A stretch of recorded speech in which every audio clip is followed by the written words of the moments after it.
If you all want to put into the chat where you all are joining us from, that would be great.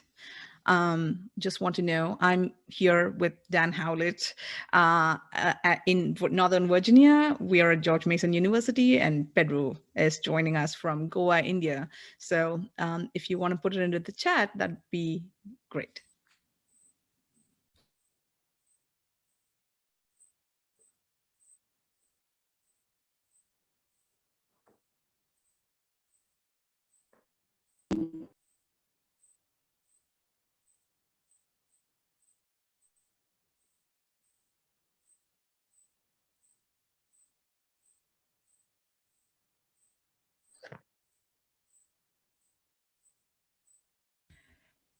We have a disproportionate representation of George Mason and Northern Virginia, DC folks. Hi, Mary, I know you're here.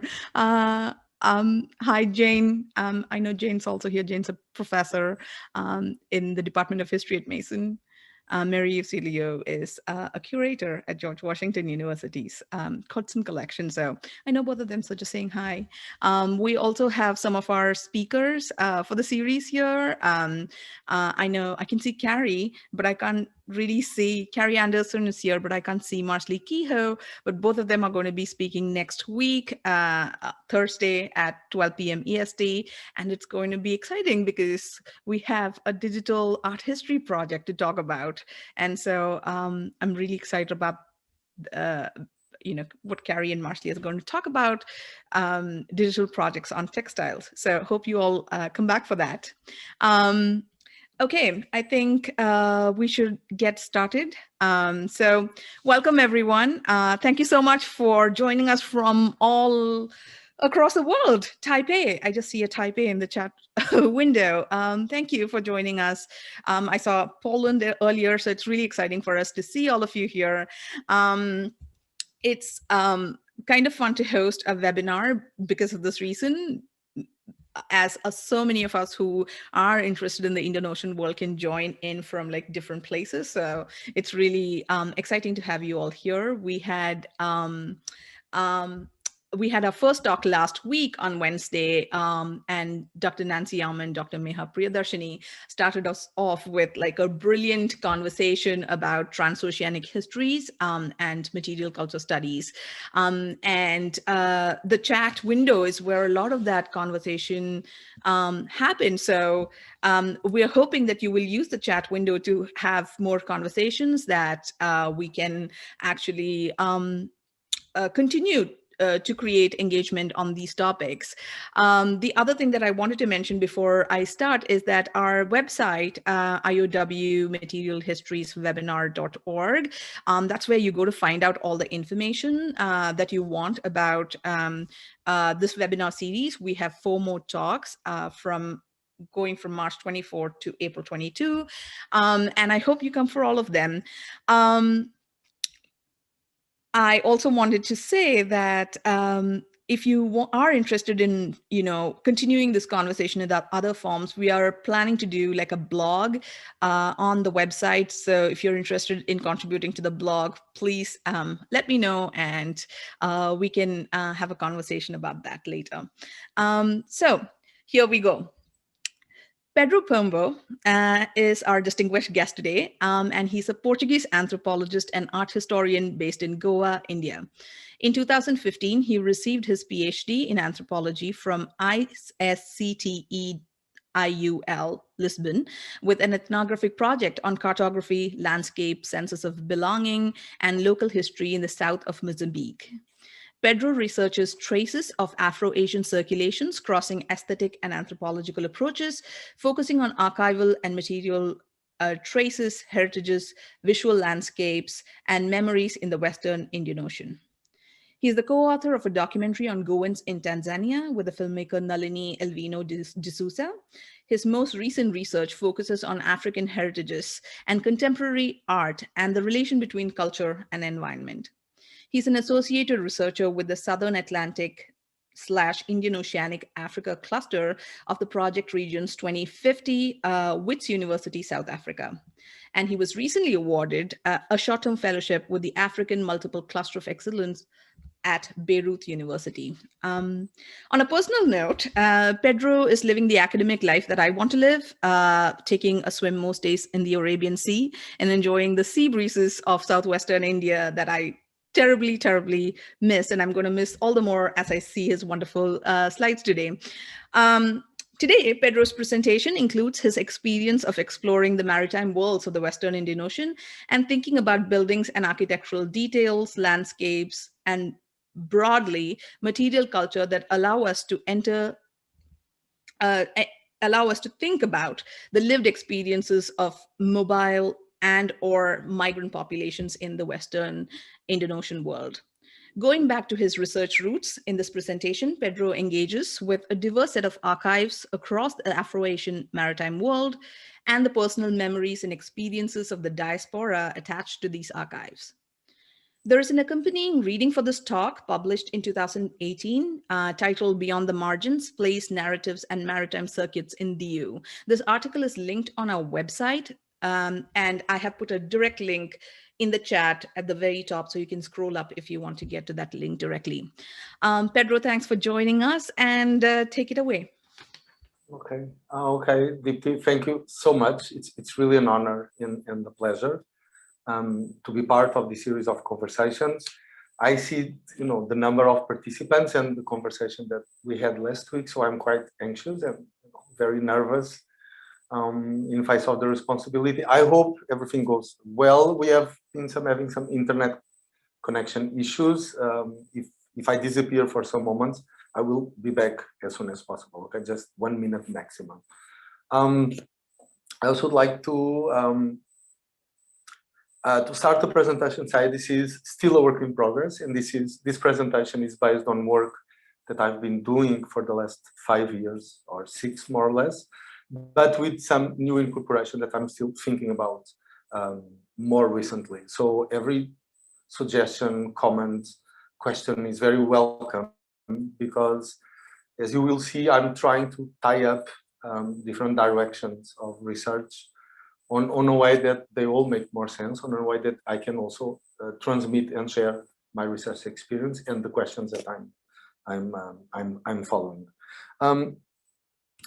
This presentation also, my research comes from a background on art history, but most specifically in decorative arts and on Indo-Portuguese arts, or arts that were developed with the presence of Portugal in different parts of the world. So after my PhD in anthropology, this past more directly connected with art history, with aesthetics, with objects, came back stronger, precisely with the experience of ethnography, with the experience of registering life stories and trying to understand the spaces these life stories are connected. So in this research, which crosses about interest in aesthetics, material cultures, personal histories, a diversity of archives. And for me, this notion of diversity archives, it's very important, because you will see even in broader fields of architecture, for example, there are particular elements that are very telling about many stories that are not visible at first sight. And I think this notion of excavating archives or excavating information through many different directions, it's very interesting, at least for me. It has been very engaging. And also, this Indian Ocean region, we were just discussing that before we start. It's definitely a fascinating and extremely beautiful, engaging, extraordinary region. And it's a really immense privilege that I'm able to research, to do field work, and to live in this part of the world, honestly. And I think so I will start precisely with this experience and these sensorial experiences. As a way of organizing this diversity of archives, I chose to bring 3 different scales of analysis. One is what I call port cities or urban centers, where public life is lived, where cosmopolitan stories are presented, are visible. And another space is what I call home space, which is the building of the house or the building of a more private space, but also not only the building, but also the stories and the objects and the memories that are kept. And the home space as a space of build senses of belonging. lives that are lived across migration patterns and routes between Western India and East Africa. And the other is social spaces. Also, I bring one particular example connected to the documentary that it's almost being in the final editing, which is social spaces as part of the cities where they are built, but also as places of enactments of a sense of belonging to a community, which is simultaneously a sense of belonging to the ancestral land or homeland, but also sense of belonging to the place that the life is happening now. Okay, sorry, I'm trying to the first slide. Yes. Something that I've been working with and doing several visual experiences is senses of the natural environment and natural landscape, trying to understand how the landscape, how the sensorial world of this region of the world, how does it trespasses, how this is its influences, it's transmitted to build heritage and to the way people tell their own life experiences.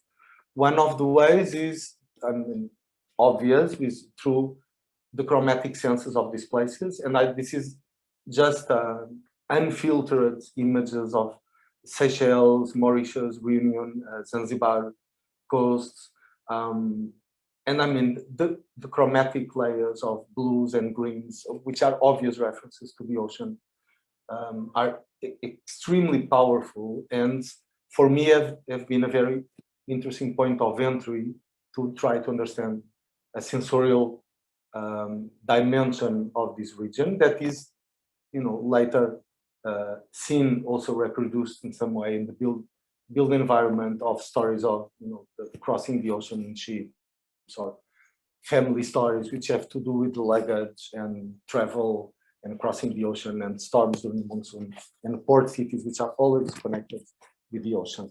And this is, I've been engaging with this in a sense of taking a lot of pictures where color is very interesting, like the upper picture in Seychelles, but also doing visual experiences with color or with chromatic values of different places.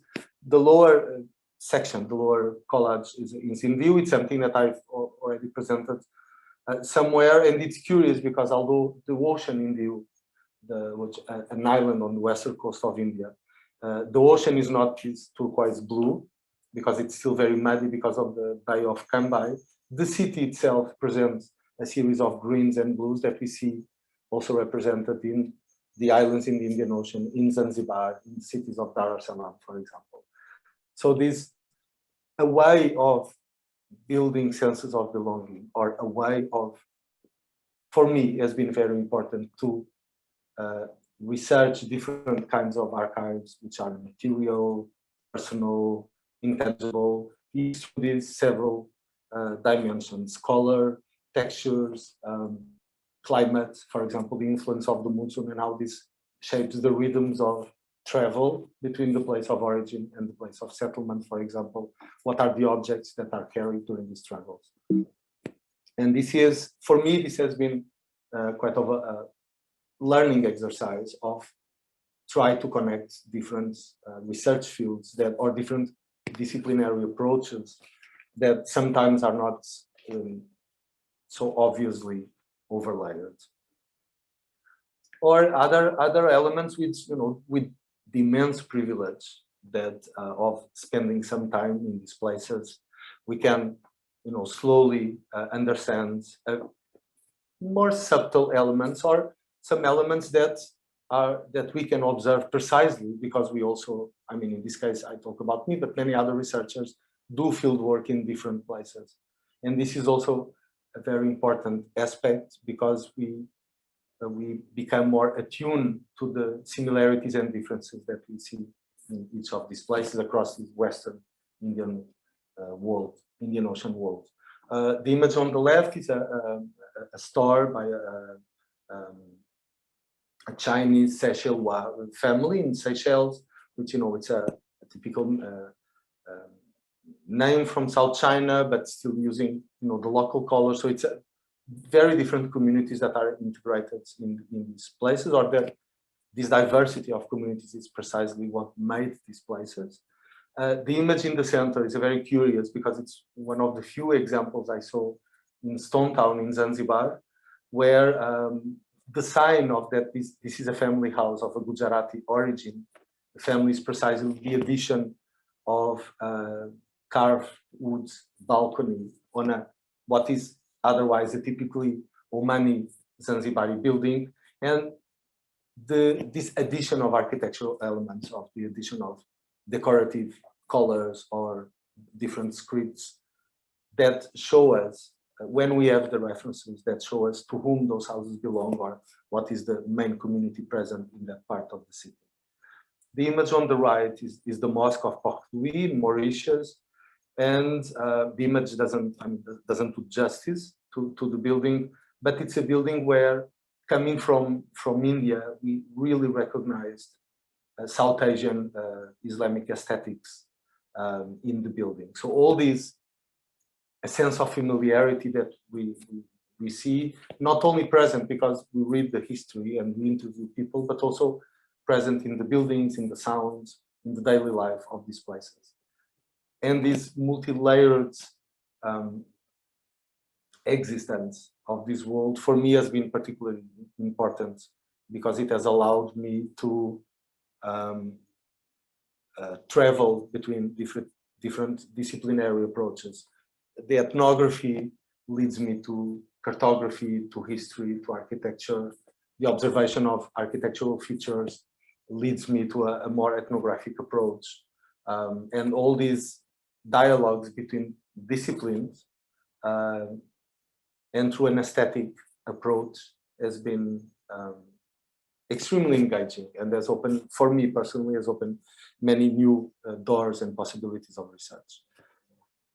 Other dimension that has been very important, although it was completely, in this sense, unexpected, is the diversity of visual signage of every kind. It's completely not part of art history, but are part of the visual cultures of the places. And it started with the image on the left, which is the Hotel Mozambique in Diu.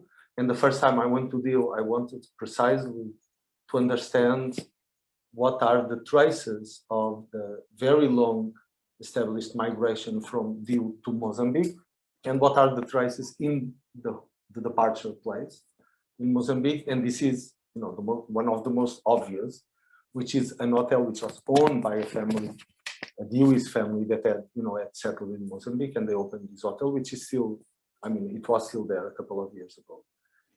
The other image is through Dew, you see quite often these parcel services. We also see, for example, in Darussalam or in Maputo in Mozambique, which tell us the contemporary dimensions of these diasporic lives that cross from South Asia to East Africa, and after many African independences went to London or went to Lisbon, the old colonial centers, but also to Australia or to Canada, for example.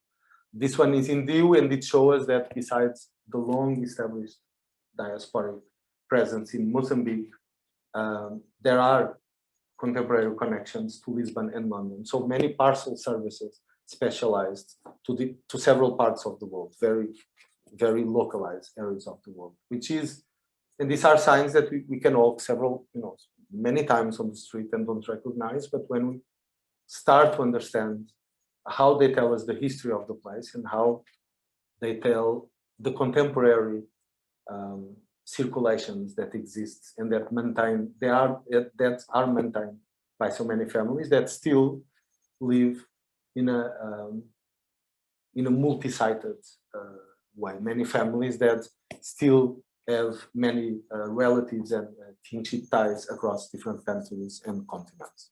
And I think these kind of visual signs, urban, which are very subtle at first until we start to recognize them at the first time, and then they become extremely interesting. So it's not the architecture, it's not a life story, but are elements that tell us what is happening and are always are always contemporary signs of long histories that have been happening since many centuries ago.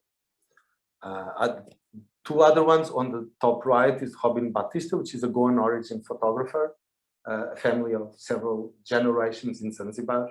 And the Goan photographers in Zanzibar is already something that has been, it's being studied by authors as Prita Meyer or Pamela Gupta, and the role of Goan photographers to capture the images of East Africa, both in Portuguese and British colonial territories, and in case of Darussalam, of the German East Africa, also under German territories until the Second World War. And I lived in Gujarat for 3 years, so there are Gujarati words, the scripts, the sound of the language, names I recognize very easily, and a doctor of Gujarati origin called Mehta with a clinic in Zanzibar. So there are many, the easiness which when we travel from, across this world, we keep finding so many references, and this all becomes so natural. And this obviousness and the fact that it's so natural for me, it's still very engaging, because although it's obvious, although it's natural, although it's part of the history, still presents itself as an extraordinary examples of worlds that are changing, still in permanent change. And I'm also interested on how these stories, and especially life stories that are across colonial domains, are across contemporary post-colonial national identities, for example, how these stories are many times in a kind of almost opposition to nationalistic histories or nationalistic ideologies of culture, for example, because precisely these locations in the maritime world of the Western Indian Ocean have been sustained by a diversity of communities, different religion, different origins, different languages, different cultural modes that have been somehow part of histories of circulation and connection that don't fit with dialogues that are based on linear political borders, as many contemporary countries want to establish. These three photographs are an example of how ethnography also is a door to topics that I have not been studying since the beginning. For example, this page, and the second one is dedicated more to the documentary that I just finished editing with Nalini Elvin de Souza. It started with a project on research on Goan community in Tanzania. This documentary ends up more on Goan community in Darussalam. But when we went to film in Zanzibar, and we were always, our beginning was to read, of course, to understand the story of the places, but also mostly to gather personal memories of life of the Goan communities in East Africa. So we try to interview many or Goan origin persons that already were born in East Africa, or the descendants of immigrants, or someone was born in East Africa and came back to Goa, for example, which we still find quite a lot. And through this, we became immersed in a past that somehow it's still present, because we still have so many personal memories about them. And also it's this past about family histories, but also past about the city, about the architecture, about memories of childhood, for example, running around Stone Town in Zanzibar. So all those three images pertain to Stone Town. The image on the left has been already used in several exhibitions on photography on East Africa. I chose this one by a Goan photographer. I chose this one because it has a caption in Portuguese, a girl of East Africa, when most of the photographies didn't really have caption in Portuguese, because most of the Goan communities and the Goan photographers were not in Portuguese territory, were not in Mozambique, were mostly in Northeast Tanzania, Kenya, and Uganda. And it's important how the presence of a community, how the history of a place can also be seen through old photographies or through captions of the photographies or through the relevance of a particular profession in a particular place. And the association of many Goans has been doctors, some of them doctors of several sultans of Zanzibar, tailors, photographers, besides businessmen, musicians also, and the Goan musicians in East Africa is also a very interesting story. The image on the center, which is titled Portuguese Street in Zanzibar, it's a street that me and Malini visited many times. And the curious aspect is that it's a city that, despite being named the Portuguese Street, is a city where many Goans have businesses and residences. And this overlapping between Goan and as Portuguese, because they were Portuguese citizens, and many Goans in Zanzibar became the Portuguese consuls of Portugal in Zanzibar. So Goans have this Portuguese identity. And the fact that even in the name of a street, we can start to unpack so much. But the main motive that I present this photograph is that because of interviews and because of the collection of life stories in the actual time, in the present, with persons that are for several generations living in Zanzibar, this is the present interviews and the present narratives. It's what brought us to these historical places, to these historical documents of the city of Stone Town in Zanzibar. And the image on the left is a photograph of an old Lusitania hotel, an hotel owned by a Goan family. And we interview with quite a long interview with the granddaughter of the owner of this hotel. So this dimension of how a space or our streets on a city or our particular building, when is approached through an interview or through memories or to someone explaining how the life was in this particular building, in this particular city for several decades, how this approach also make us look to the place in a very different way. So it's not only a historical photograph, it's not only a beautiful old photograph, but it's also the place where someone that we know, we interview with collected memories still lives. And this dialogue between, you know, the past of the places, but also the contemporary narratives that still exist about them. How can we approach the history, or how can we approach the aesthetics and the meaning of those aesthetics through persons'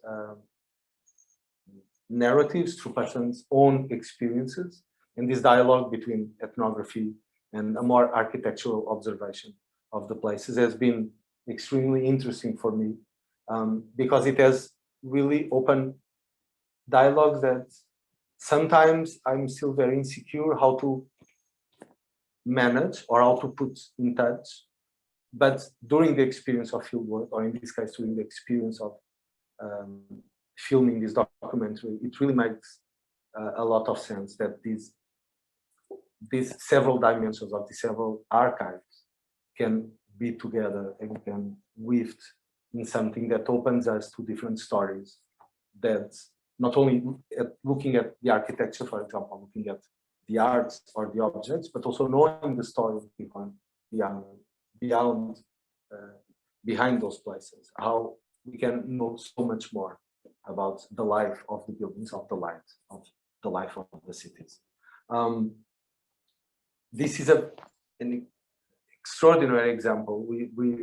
There's a book published by an author, Selma Carvalho, about the Goan community in East Africa, and one of the photographs is by a Goan photographer called The Lords, which shows the street where his studio was, which is the main street. Still, the post office still works there, and we interviewed the grandson of this photographer, and which is a photograph, the caption on the right, and the emotion, the affection that comes when we are talking about this photograph and talking about his memories as a child of running around the streets, visiting his grandfather's studio, remember the space and the house he grew up. all this, it's extremely interesting to understand how can we really approach in such a more effective way when we really use different kinds of archives and different kinds of material in order to understand better what we see. In more, okay, no, I have a text that I wrote to not get lost, but it's not working that well. So let's go back to some order. I'm sorry, this is very in progress. So I'm still, there are still many doubts, but one thing that I like to share because it's important in my research is that it really makes sense in some way, and it really brings, at least as experience of researching, it brings extremely engaging situations, extremely engaging information to work with when there is this multiplicity of approaches and there is this interdisciplinarity, which I think it's very positive, and although not always easy, but it really can bring out such incredible aspects that we need more time, we need a different approach many times to understand.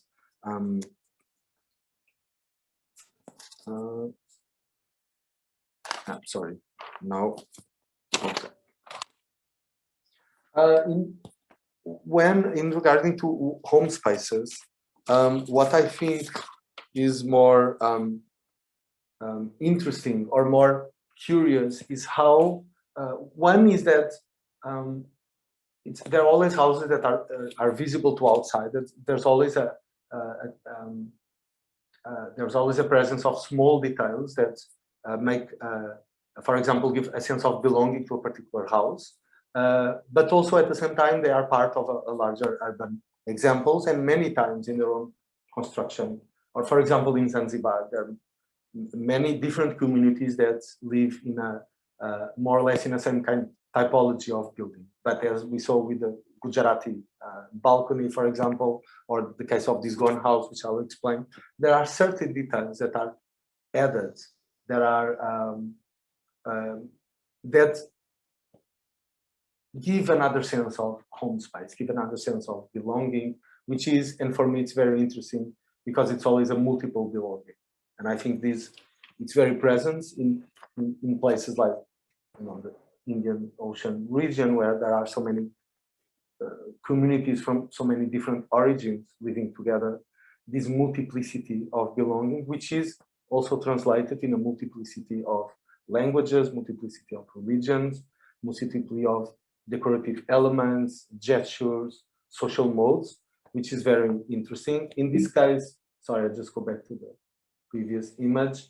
It's a house in view, which I used several times because it's beautiful. For me, it started a questioning of what kind of house is this? What are the families that live in these houses? And I insert this image here because this is a house of a trading family, which was partially established in Mozambique. And then we can understand how the architectural features or the social enactments of a belonging to a particular place is also an enactment of particular economic possibilities or a particular diasporic lives that also bring wealth and international connections and different aesthetics to the homelands. And this simultaneously what we see, but also what are the origins of what we see and what are the meanings of why things are like they are. And this is very interesting because in view you have many similar houses, which is a very localized aesthetics, but the reason of being and the reason of assuming a public facade and a decoration of the building as a sign of material wealth and material importance. It's also, for me, it has been also very interesting as a trace of seeing a bit of Mozambique in view. The house on the left is a very curious example because to what I know, It's the only what called Goan window at least in old Zanzibar.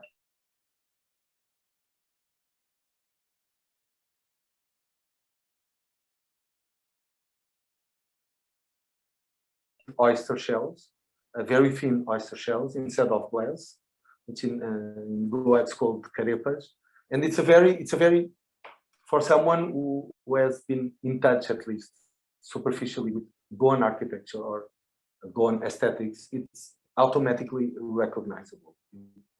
And it's very interesting how once more a Goan family, a Goan businessman wanted to establish that he lives in Zanzibar, is part of the social fabric of the city, is part of the economic life of the city, but his Goanness, his homeland, is still present. And the way it was publicly asserted was to integrate something that is considered very particular to Goa architecture and to Goa aesthetics. And it's simultaneously very private because it's a home, a family home, but simultaneously very public because it's a window that everyone can see from the streets. And I think it's very interesting, this dual between the space as highly private, where you assert your own cultural belongings, but also something that you can also show publicly, and you can also assert your position in the local society. On the right is a monogram of another very important Goan, who was the first consul, the first Goan acting as consul of Portugal, and in several buildings, especially in that Portuguese street that we saw before, several buildings present this monogram. And it's another sign that even if the building, it looks like the buildings of the whole street, this particular monogram indicates a particular history, which the building belonged to a particular man, which has a significant relevance, social and political relevance for Zanzibar, for the Portuguese colonialism, and how these particular signs, visible to the ones who walk around the streets, start to unveil so many stories. And this was one of the stories that me and Aline unveiled in Zanzibar, because we became very curious, and then we understood this is the monogram of a Goan name, and then after that, so many other stories came, and suddenly a building that it just looks like all the others. For us, it becomes very particular because it becomes something that we identify in a very precise way. And how many stories are still to be seen, still to be talked about, still to be discovered in all these elements that are part of the visual life of the city and the visual life of the architectural context of the city. Another example, which is already discussed about by several authors, which is what is called the characteristic Zanzibari door, or the Omani Zanzibari Gujarati door, which is kind of wood carving, which really encompasses different origins with a very strong Gujarati influence, and it's already been established by some authors. For me, what is interesting in this case, and the photographs that I will show later, is something that I connect with my formation in, for example, Indo-Portuguese arts, or these Ifanized arts, Anglo-Indian, Indo-Portuguese, Afro-Indo-Portuguese, all these arts that belong to different places, simultaneously are part of different art histories that are connected. And sometimes we tend to value the European part of for example, of the Indo-Portuguese. Sometimes we tend to value the other localized or more vernacular parts. But very interesting because it almost represents lives that are lived between different places. Also, art belongs to different places, belongs to different cultural backgrounds, and are formed with the connection, with the weaving of the difference, of the diversity. In this case, The door on the right is from Dio, the other two are Zanzibar, but with the exception of the central one, which is, which is probably for, at least for the ones who have seen these pictures, becomes very obvious that is Zanzibar. The other ones are not, and as for example, these carved door frames, which when we don't know where they are from, they can be from many different places. And I think this, despite being almost an obvious assertion, it's also an extremely interesting assertion, because it really tells us that decorative arts, decorative motives, aesthetics are really circulates and are many times beyond simplified categories. So while the photograph on the left is from Dio, the photograph on the right is from Zanzibar, the kind of detail of the carving, the general aesthetics is extremely similar, and it's very easily recognized. And the fact that artistic expressions or aesthetic sensibilities, without a caption, we really cannot be sure where they are located. For me, it's a very interesting, almost a metaphor of also stories of migration, of lives that really belong to different places at the same time, and that engage in very curious conversations when we start to talk, for example, about passports, the diversity of different passports that exist in the same family, precisely because there is a circulation among different countries and different political identities. So it's these examples of this ephenicized art or artistic expressions that are very difficult to be nominated, because they can belong to different realities. It's also, for me, it has been a way of also very interesting to dialogue with this notion of circulation, notion of multiple belongings.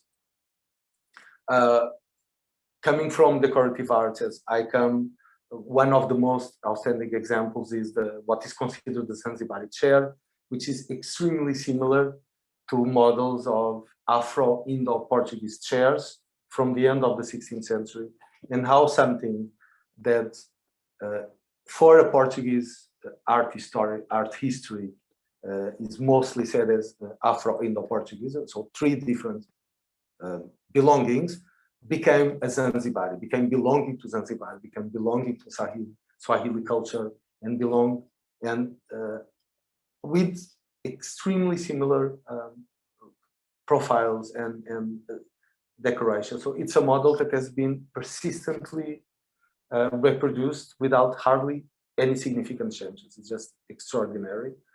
Or in something that I've been more focused on, which is what is called colonial aesthetics or Creole aesthetics in the case of the photograph on top right, which is in Seychelles. The lower photograph is in the Sultan's Palace on Zanzibar, can be Indo-Portuguese, can be Anglo-Indian, can be 19th century colonial furniture, for example. All these names, what really does this mean? And what are the stories behind the circulation of these objects?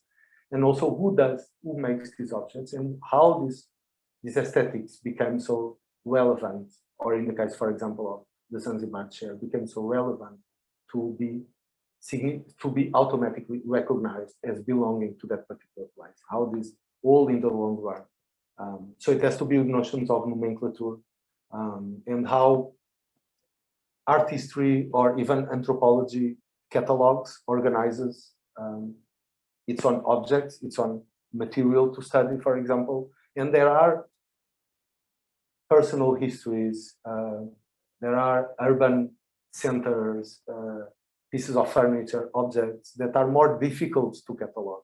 And I think this is extremely engaging and extremely exciting to think about, because it really helps us to broaden the fields of analysis.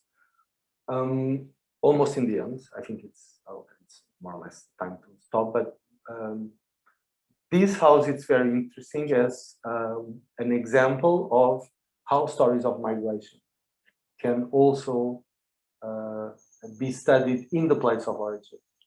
This is a house built by a Goan doctor who lived in Manuel de Albuquerque. He lived in Zanzibar for several decades. He was awarded the highest honor by one of the sultans of Zanzibar, the Star of Zanzibar, which is the image on the center. He was consul of Portugal, so he was an extremely important man for the Portuguese colonialism as consul, but also for the Goan community as the physician of the Sultan, and he was awarded. So he was a highly respected personality. When he moved back to his home village in Goa, Anjuna,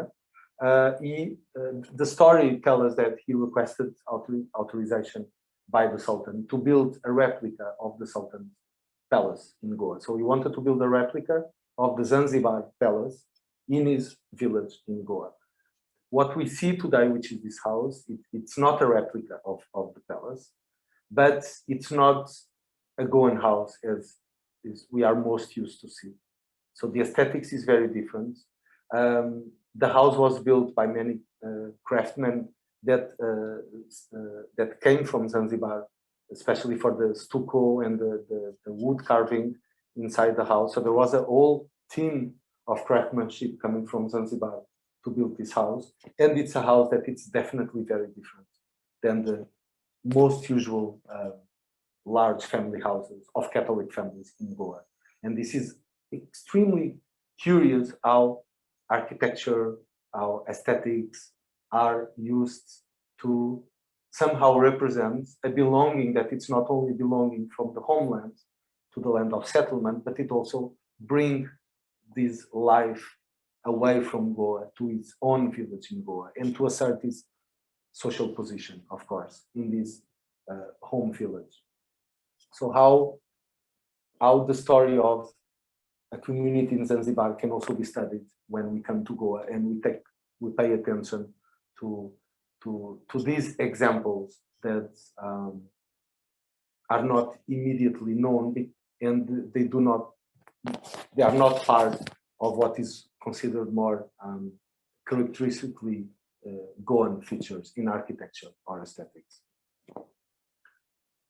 And just by finishing, some dimension that has been extremely important also is what are the social spaces, or what are the lives of the social spaces, and are always, for me, have been always a very, very interesting spaces, because it's a space in terms of architecture, of art. It's always extremely interesting to see how they are built, but also because they are social spaces, they are places of enactment of a community sense, of a sense of belonging to multiple places at the same time, to multiple culture at the same time, but how life is represented and is built by the life of a particular space that becomes much more than a building, but becomes the center of a community. I bring here one, again, Zanzibar, because Stone Town in Zanzibar is definitely an extraordinary example. One old caravanserai from the Ismaili community, built by a member of the Koji community from Kutch, from Western India. And we see a plaque with a script in Urdu, in Gujarati, and in Roman script, which is unfortunately in ruins. But port cities like Zanzibar, or even a city like Olduvai, for example, or several cities in the Indian Ocean Islands, or Darussalam, are full of social spaces of very different communities. And it's very interesting because, for example, in the city of Darussalam, which is still part of the old city, from the first decades of the 20th century, when we walk on the so-called Indian street, we really have a sense that there's a South Asian atmosphere, South Asian aesthetics. And then when you go to other communities, the neighborhoods of other communities also feel some aesthetic difference. So even if you don't recognize which communities there are, we notice that there is a particular atmosphere in that part of the city. In the case of the Goan communities, churches has always been a very important center of life. I mean, the Catholic Goan communities, because there are other communities from Goa which are not Catholic, but in Darussalam, in Zanzibar, at the turn of the 20th century, the large majority of the Goan community were Catholics. And this is the Cathedral of Zanzibar, but in all stories of communities, in case of Goan Catholic, the cathedral, it's always one of the central places. The cathedral and the club, permanently as part of the social life, as part of, it's like a home space for the whole community. And this, it's extremely interesting how these lives and how the architectural spaces, or how the life of the spaces transmits so many stories. And this is a photograph of the Darussalam Institute in Darussalam. Obviously, it was the old Goan Institute. It was built by Anthony Almeida, an extremely important architect for the modern architecture of Tanzania, a Goan origin. It was a very, I mean, it still is an extraordinary modern building. It's in a very privileged area of the city. And this community celebrated, the club itself celebrated 100 years with this New Year's Eve, so the beginning of 2020.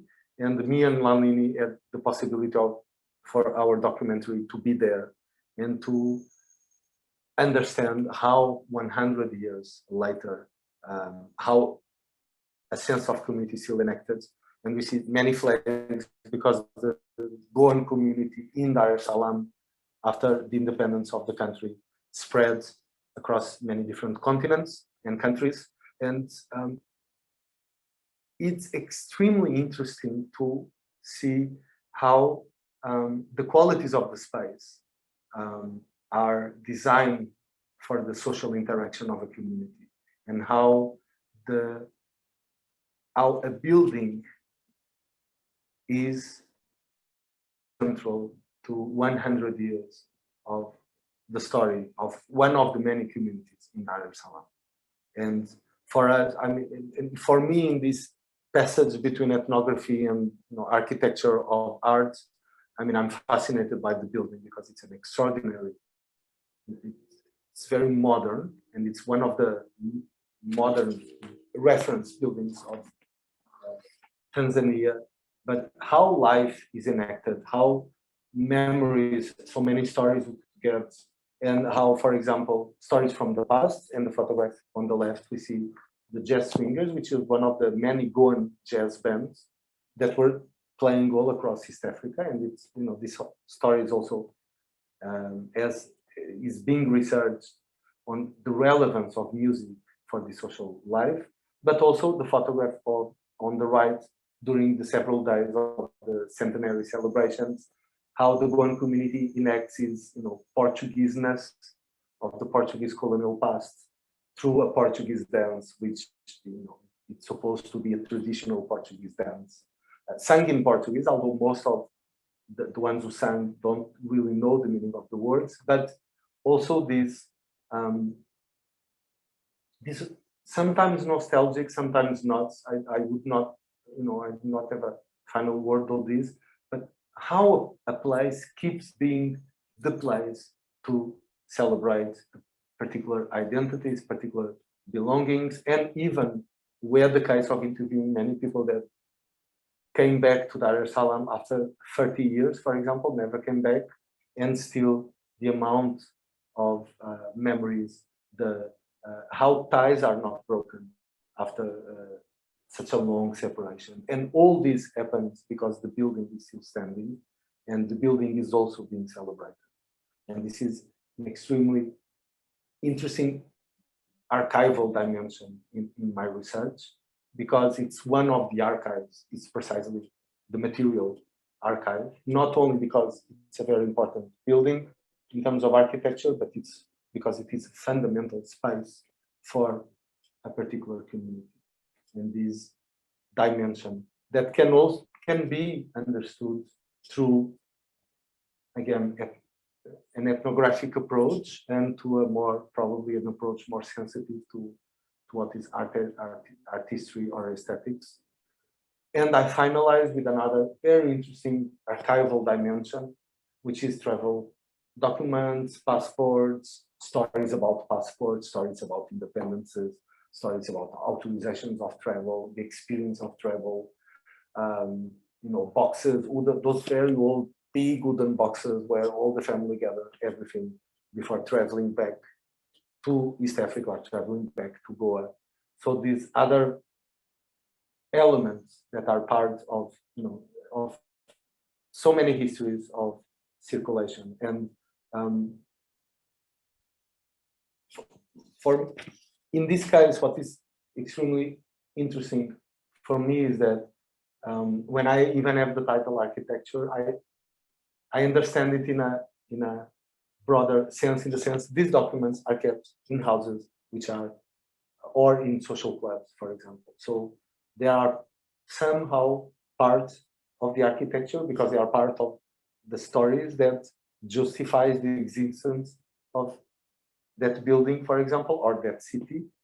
And I still have doubts of how to gather all this information or how to cross between archives, but the experience of finding and working with all this diversity of archives has been it's been fascinating. And as a conclusion, and I will stop now, just few important aspects that I would like to frame more. It's this intimate connection between art histories, plural, between anthropology, ethnography, between historical documents, down between what can call archives of memory or mnemonic spaces or mnemonic archives, which can be a door frame, can be a travel document, can be outstanding modernist building in Darussalam, but they dialogue in a very intimate way, precisely because they are spaces and objects that are part of lives and this human dimension. And it's coming from anthropology, of course, or the social life of art histories or the social life of architectures is extremely interesting to think of. Also, as I mentioned, this complicates closed notions of identity, culture, belongings, and which are sometimes developed by nationalistic ideologies in the contemporary world. And I think there's also sometimes an urgency of record life stories or record these historical heritages before they are substituted by something very different, as we can see, for example, in Darussalam. The intimacy between space and personhood, or space and community. I've been thinking of these, for example, conversation, the space these conversations happen, the words that I use for these conversations, how home spaces are extremely liberating, for example, to tell life stories, because they are spaces that keep you protected and surrounded by all the objects that tell their own personal story, which is also like personal museums. In some cases, I also realized there were some persons who actually built home museums for their families. And also this the notion of scale and how a small detail on a wall or a window on a building or a travel document, which is even smaller, can also can also translate so much, which is also directed, that takes us also to the landscape and to the colors and the sensorial world, and how so many different things are in some way parts of all this world. And I would stop now. I hope it made sense. I really hope. If not, please tell me and we discuss now. Thank you so much, Pedro, for that wonderful talk and taking us through vast regions, and as you mentioned at the beginning, like multiplicity of archives, and we have a lot of that in the chat. Like a lot of people are sort of reflecting on that. Check the chat. 45 minutes.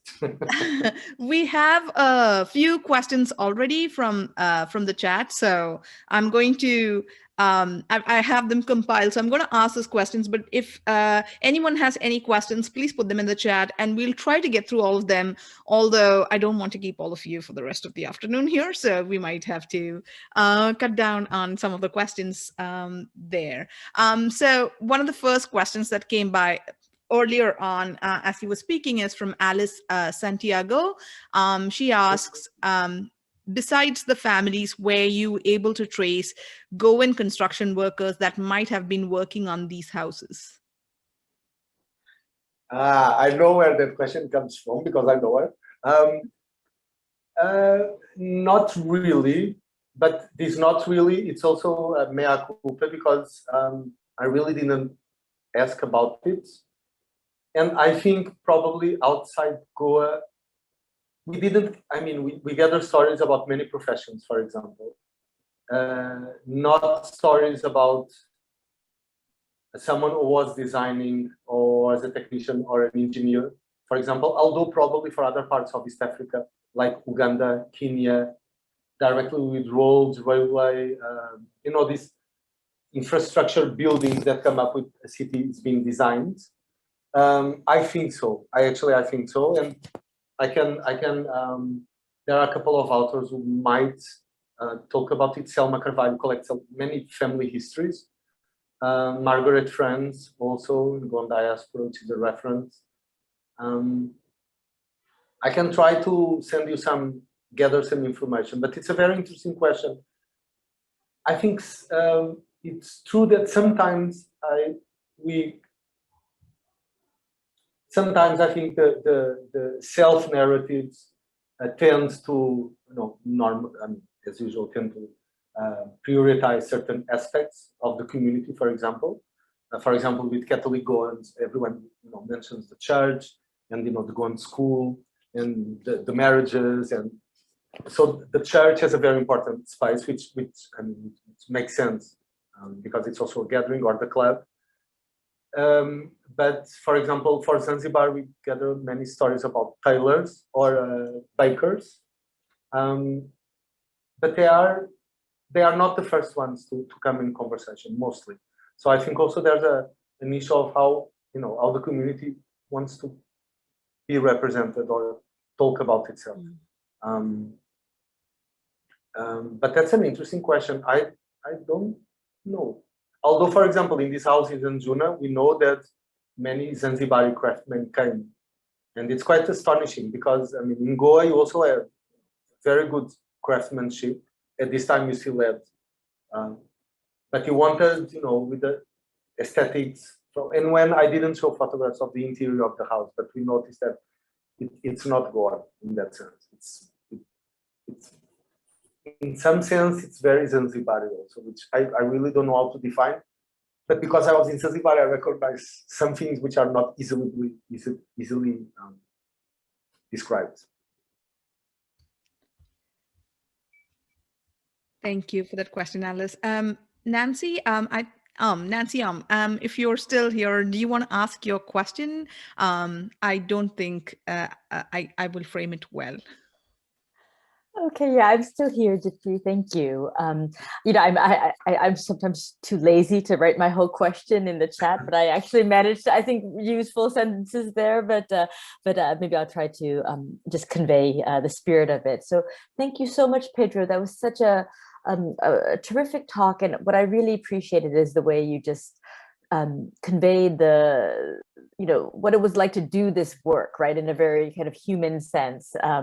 And I think I wrote on Twitter that you may or may not see that I really also especially appreciated your graciousness and just recognizing what a privilege it is to work in some of these sites that are just kind of so amazing experientially. And so that was really a treat for me. It also made me sad because I'm so far away from the Indian Ocean right now, and I don't know when I'll be back anytime soon. But I did want to ask you a little bit about approach, and you were very eloquent in describing some of the challenges of these different interdisciplinary concerns that you're working with right now, namely ethnographic and art historical, and how your work kind of sits between those two disciplinary spaces, and that you've tried to find ways to to kind of connect them and to navigate within them by using images, photographs, cityscapes, chromatic scenes, oral histories, sensory experiences in this very creative way. And I really appreciate that. And I thought it was effective. But, you know, sometimes I think that when we're doing Indian Ocean material and visual histories, you know, we have this tendency to line up all of these images from these various sites that seem so similar, right? And seem to be so evocative of each other. You know, I do worry that we might sometimes get impressionistic, right? You know, that we lose some of that detail, we lose some of that specificity, and particularly the historical specificity. And so I'm just wondering, you know, how you cope with those two, you know, potential pitfalls, you know, or if there are issues that you know, kind of animate your practice. And I hope that made sense. Yes, yes. Thank you so much for your question. It's a difficult one, but you are right. Up to now, I mean, I don't really, I don't have a final conclusion regarding that. What I try to do, for example, in the research, which is more focused on the Goan community in East Africa, is to really understand or really go deeper, for example, in life stories, or present things that are contradictory, or understand that even, you know, talking about one Goan community, it's already not really right, because there are many different communities, many different social contexts from Goa. There are many issues, even among one, you know, in this case, one particular community. There are also disconnections, and I think you're absolutely right. I worried about these connections, but but at the same time, my difficulty is how to talk about these connections when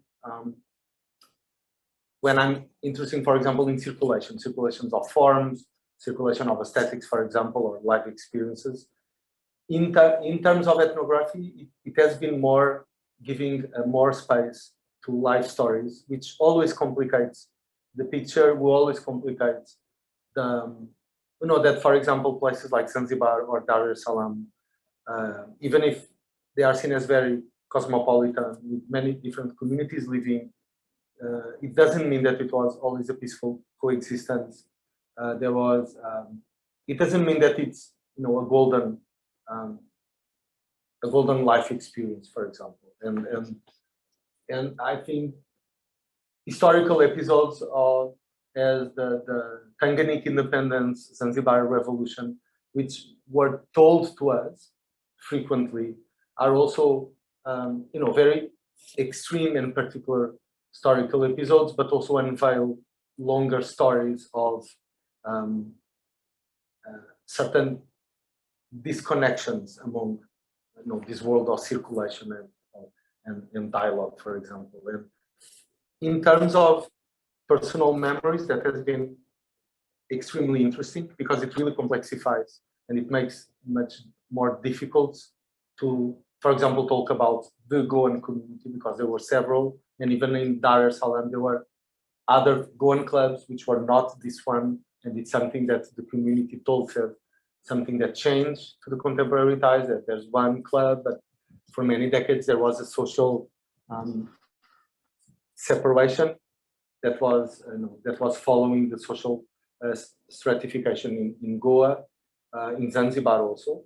And that's why I was saying that some professions are not, for example, tailors or bakers, or professions that are considered less, you know, less privileged, as photography, or being a businessman, or someone who becomes a consul, Portuguese consul, for example. So there is a lot of friction in this community sense. In terms of space, I think it's interesting, and it's something that I'm trying to be fair to the situation, is that even in these cities, which are seen as very cosmopolitan, there is a tendency for different communities to live in different parts of the city, which for me, it's a very revealing aspect of how, you know, urban space also tell us that there is diversity, but the kind of contact that diversity provokes can be analyzed in several ways. Although methodologically, your question is definitely a very central one. Although I think in terms of my experience with life stories, for example, or objects that people bring to tell their stories, or the aesthetics of the houses, for example, that these houses in Goa, I think there's always almost permanent overlaying of sometimes very contrasting aspects, which I find it's fascinating, but which it's difficult to register and difficult to find a balance on observing and recognize all this, as you were saying. I hope I more or less responded.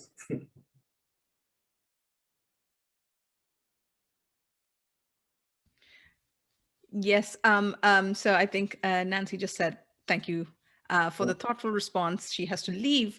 And maybe we can do like one or two more questions, and then maybe we'd have to wrap it up just in terms of time. So I'm just going to go in the order of the questions received. Percy Afreen asks, I was wondering, how does availability of technological advancement in construction, or at least access to it, irrespective of cultural affiliations, figure in understanding architecture? Can you repeat? Sorry. Yeah, one more time. I was wondering, how does availability of technological advancement in construction, or at least access to it, irrespective of cultural affiliations, figure in understanding architecture? I mean, I think it does. I don't, let me try to really understand. I think it does in a certain way. What I think it's interesting is that even, as the question is, even in having the same techniques, the intentions can be different and the result can be different. And I think that it's interesting, for example, in the city of Zanzibar, when in Stone Town, in the central part of Stone Town, where we have a very strong presence of a particular typology of house, which is Omani Arab designs. When it's used, when it's occupied by people with different origin or different cultural connections, there are elements that change. And it's not because the technical aspects are different. It's because there is an intention of doing something different. And I think especially in the beginning of the 20th century, I mean, I don't know, because in that aspect I really didn't study much, but I don't think that technological aspects only explain difference, and that I think it's very interesting to because in the same place, and I gathered in many life stories. For example, in Zanzibar, Darussalam, even a bit in Mauritius, in the same place at the same time, experiences could be very different, even among persons who were coming from the same homeland, like, for example, Goa. The experience would be very different. The way of living could be different. The access to things could be also different.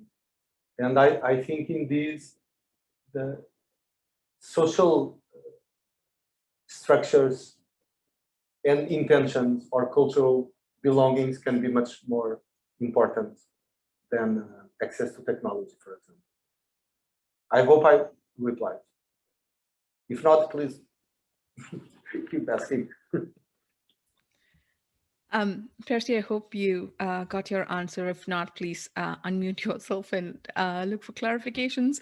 But just to move along, last question that we are going to ask Pedro is from Nena Manjrekar, and she asks, were there any histories or memories in either Mozambique or Zanzibar of Goan steamship workers who worked in the catering department of the ships as another mobile or itinerant population? Yes, I'm sorry because I deleted the photograph, which was in the presentation, precisely with one extraordinary story about it. There were many Goans who work in steamships as cooks or as butlers, and working as helpers in the first class, for example. And something that was regularly mentioned, even in documents, is that because many Goans speak fluently English, or they were Goan from Bombay, for example, they were Indian context, but educated some of them in a more westernized way, or very good musicians, for example. Goans in East Africa, especially for the British administration, were considered an important community, and there were services which were highly dependent of Goan participation, even in administration. In steamship, it's true, and I participated in a project 2 years ago almost, for a photo festival in Goa, and we were collecting family photographs of one particular village, which is Aldona in North Goa, to build an archive of vernacular photographs, but also in an anthropology perspective, to collect the family histories that are still kept in those photographs, but they are still to be made public or to be shared. And we found an interesting history of a man who, on the compound of the wall of his house, built a replica of a steamship, SS Britannia, which was a very famous one, which was sunk by a German torpedo off Dakar in the beginning of probably at the middle of the Second World War. And one lifeboat with a bit more, probably 12, 15 persons, arrived in the northeast of Brazil, and some of them were Goan. Most of the Goan crew of this ship were hailing from the same village, Aldona. So this became something extremely important for the history of this village. There was a song created in the memory of the ones who died, who drowned during this incident. There are some people, or as this man, descendants, who lost his grandfather in this incident, that build replicas of the ship, or have photo albums in the form of ship. So this is very present, and many stories that widows that suddenly knew that his deceased husband in the end was alive, because the news came from Brazil. And this was revealed by informal conversations on old family photographs. This story is extracted. There's a Goan journalist who has been documenting this history, Melvin Schita. I don't think there are many studies on this particularity, in particular, but there are many references that many Goans work in steamships, all British owned, part of the British companies. Also, many Goan musicians were playing in these ships, and many of them were there were many months out, and then stayed 2 months in Goa, for example, and then went back to Bombay, where the ships would depart. And I also know several stories of some who just decided not to return to the ship after the 2-3 days rest in some port city, and decided to start family somewhere else, which is also, that gives origin to other conversations. But it's true. But works focusing only that, I'm not aware. But it's a very important presence, and still under-mentioned. So thank you so much. I love that story, and I love the Q&A session, because so much comes out of it usually, which we don't quite expect it to, or the talk kind of gets extended in different ways. And so I'm always glad to see more questions, and I wish we could just ask all the questions that's coming our way, but because we need to wrap up, we'd have to say goodbye here. So I'd like to thank Pedro on behalf of our center, but also all of you who are here for joining us. This is really great because it becomes more and more interactive over the chat. And I will be picking up all the questions, not questions, links that are shared in the chat, and I will put it on our website so that you can all go and use those shared resources later. We'll also have a recording of this program. And so please do come back next week when we're going to talk about South Asian textiles through the lens that's provided by the Dutch East India and West India companies, and we'll be talking about it as a digital art history project. So I'm really excited about that. So hope to see all of you soon. You can get all our details on our website. And thank you, Pedro, again. Thank you so much. It's an honor. It's a pleasure. And all the questions I can reply on the website, or I don't know, can find the way later. Maybe I can send you the questions we didn't get to, and then we can put up the answers on the website. So if you had a question, I will. Okay, and I will share the photograph of this boat. Yeah. And photograph of the events that was done during this photo festival regarding the story of the Goans were working on. That'd be wonderful. Like, we can have more of it on the blog portion of the website. We are going to actually wind down. I think Nancy last week called it a cool down, and I called it like a warm down or something like that. But we're going to hang around for a couple of minutes just to wind down. So anyone who wants to do that with us is welcome. You can unmute your mics, and we'd like to see your faces as well if you want to talk to us about anything. But it's basically just the speakers and I and Dan sort of thinking about what went well and what we could do well in the next section. So thank you so much for everyone for being here, and hope we'll see you next week.